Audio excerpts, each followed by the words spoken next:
So with that, let's go to the next topic, which is the 3 judges out of the 7 invited, or the 3 judges that granted the ex parte motion. I learned that the CJN, as Chief Justice of the Federation, that's Tanko Mohammed, has directed that 3 out of those judges are going to appear before NJC to show, to give reason why the disciplinary actions will not be taken against them for those conflicting ex parte orders that they granted.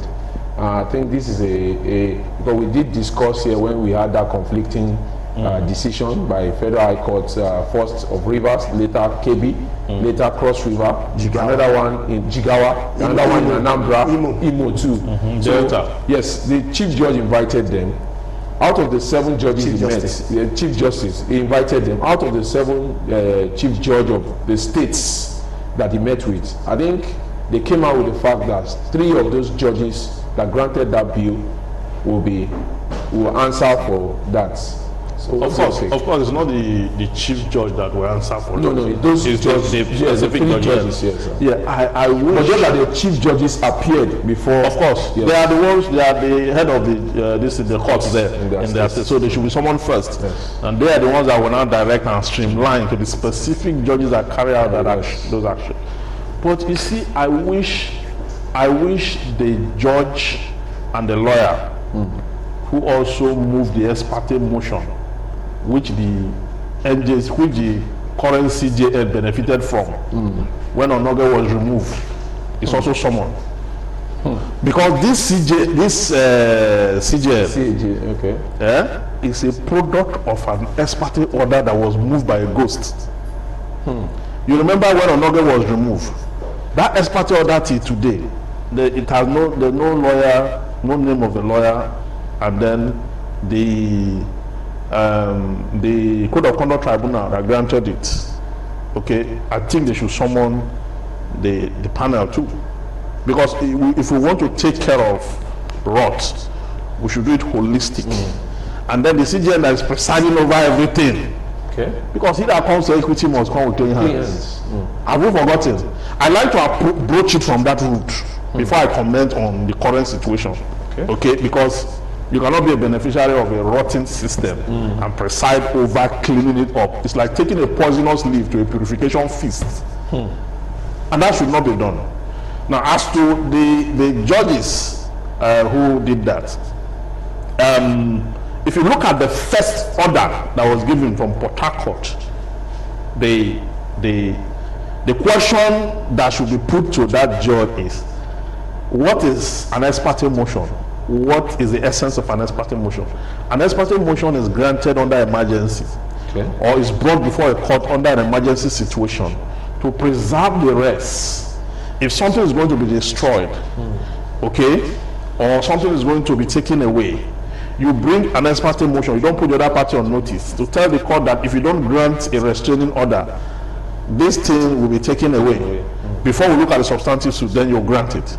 Now, in this PDP crisis, what exactly was the emergency upon which that judge in Rivers State, because that's the source of the controversy for which he granted that.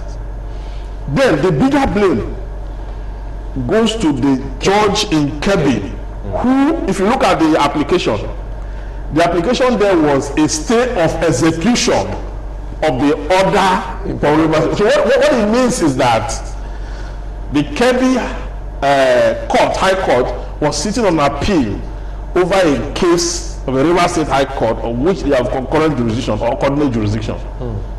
When I saw the process, I asked myself, how was this process filed? You see, the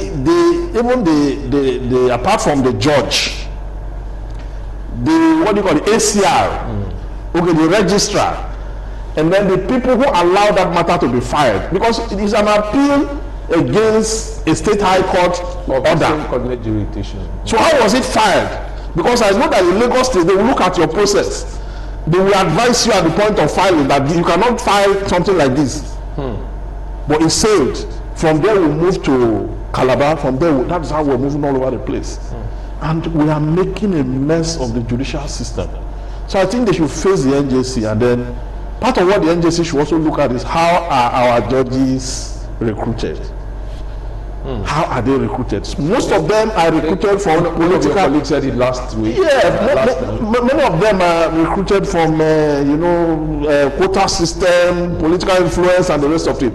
Competence and meritocracy is not there. That's why you're having this kind of outcomes. Okay, Barrister James, that's quick. We have overflowed these issues in several platforms, even here, on the issues of judges.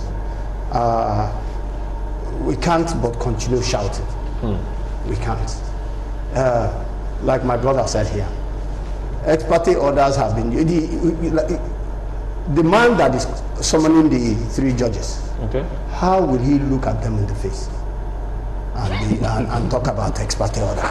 How? Because I learned he was angry when he was addressing the CJs. He said he was angry. How can you be angry? How can we should be hiding our face in shame? You know, sometimes we lawyers and judges ridicule our profession. Like he says, a lawyer actually filed this thing.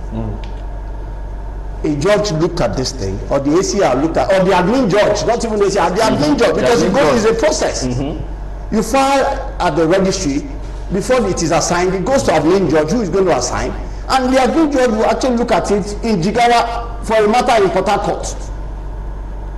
What is the jurisdiction? There's supposed to be territorial jurisdiction in this. Part of the plan was to stay as a in something that doesn't, I mean, come on. You know, it was later that I even got to know that what you explained, that the one in Kebbi saw that it was specified there, Rivers State. That's what I'm saying. How can you be presiding on matters in Rivers State, in Kebbi? The same court of coordinate jurisdiction. Apart from coordinate jurisdiction, you that are in Kebbi, you are presiding over something that is happening in Rivers State. How? How? You know, so we are tired. It's foreign shopping. We are tired. The lawyers are tired.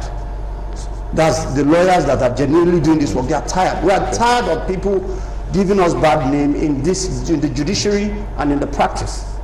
And I think it is high time. I do not believe, like he says, that the man that came in with the same system can purge the rot. It will be difficult because I'll be laughing in my bedroom. Okay, because of time, maybe we will still discuss this matter some other time. We need to, please, I would advise we keep. But we hope that both the bar and the bench will do just like what barrister said. I'm aware that the CJ invited the head of Nigerian Bar Association. Okay, for a meeting. They need to iron this. The president has been doing well so far. The temple should not be desecrated. My brother, it has continuously been stoned. Thank you very much, gentlemen. Barrister Evans Ufili, thank you very much for coming. Thank you. Barrister James Ononu, thank you very much. Thank you for always showing up anytime we call. For our viewers there, many thanks for joining us. We thank you for always sticking with us anytime we are on to you on democracy and the rule of law. We hope that you have a lovely Sunday. My name is Jude Wambuzo, and just have a lovely and a good Sunday. Thank you.